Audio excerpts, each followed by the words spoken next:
Le christianisme, ce n'est pas ce que nous apportons de nous-mêmes, mais ce que Christ manifeste de sa personne.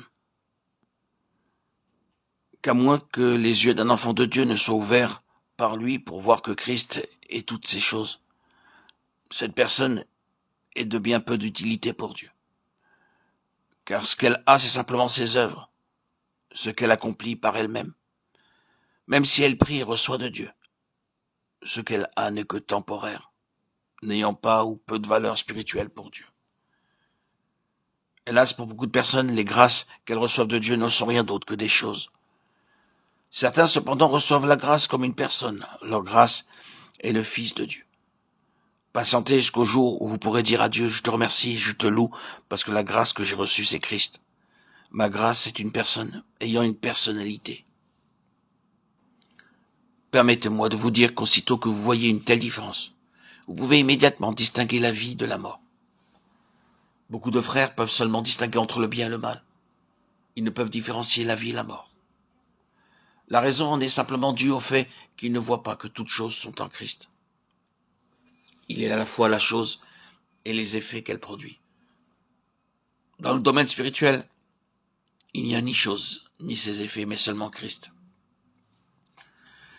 Si Dieu a vraiment ouvert vos yeux, vous reconnaîtrez instantanément les choses quand vous les rencontrez. Cela peut sembler étrange, mais cependant c'est un fait. Une personne peut sembler patiente, aimable, humble, fidèle, sachant aimer, pardonner et être miséricordieuse. Mais pour ceux qui ont leurs yeux ouverts, elle est simplement pleine de choses. De même que chacun peut distinguer entre une bague et un doigt, un chapeau et une tête, des lunettes et des yeux et les vêtements du corps, ces personnes peuvent faire la distinction entre les choses et Christ. Pour ceux qui n'ont pas été enseignés par le Saint-Esprit, cela peut paraître étonnant, mais pour ceux qui ont acquis du discernement, c'est très simple. Tout ce qui fait partie d'une chose est mort intérieurement et manifeste cette mort extérieurement. Si quelqu'un a de la sensibilité spirituelle, il enregistrera la mort lorsque cette chose agira. Le résultat d'une telle œuvre ne peut être que la mort et non pas la vie. Quelqu'un pourra être très bien, cependant son influence sera limitée au domaine du bien et du mal et n'aura aucun effet spirituel. Un frère ayant une bonne nature, patient, endurant, sachant se sacrifier et aimable, pourra peut-être vous plaire. Mais si ce ne sont que des traits de son propre caractère, ils produiront en vous un sentiment de mort. Vous ne pourrez pas les accueillir, au contraire, une certaine résistance se manifestera en vous. Personne ne peut calculer la puissance de la résistance de cette vie. Quelquefois, une personne peut dire une parole qui semble bonne, mais qui cependant est inappropriée, et cela fait apparaître en vous une terrible résistance. Des paroles dites, par exemple, dans une réunion de prière.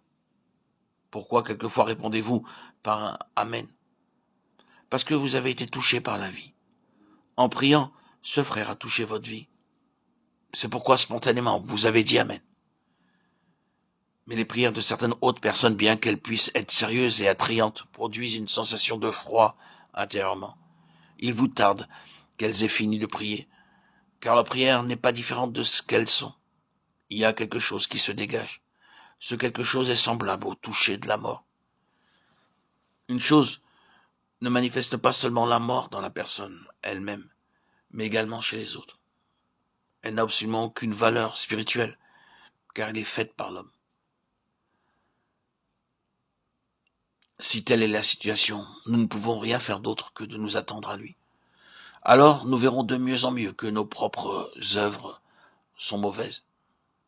Car si Dieu nous conduit plus loin, nous découvrirons qu'il est nos œuvres autant que nos fautes. Ceux qui pêchent périront avec leurs péchés, et ceux qui dépendent de leur propre œuvre ne pourront être sauvés par elles. Dieu rejette nos œuvres aussi bien que nos péchés. Il n'accepte qu'une seule chose, c'est son Fils, Jésus-Christ. C'est Christ qui devient toute chose pour nous. Grâce à Dieu, c'est le Seigneur, et non pas moi. Non pas moi essayant d'être humble, mais lui-même étant l'humilité. Non pas moi me démenant pour aimer, mais au lieu de cela, lui qui aime. Il ne me donne pas la puissance, car lui-même et la puissance.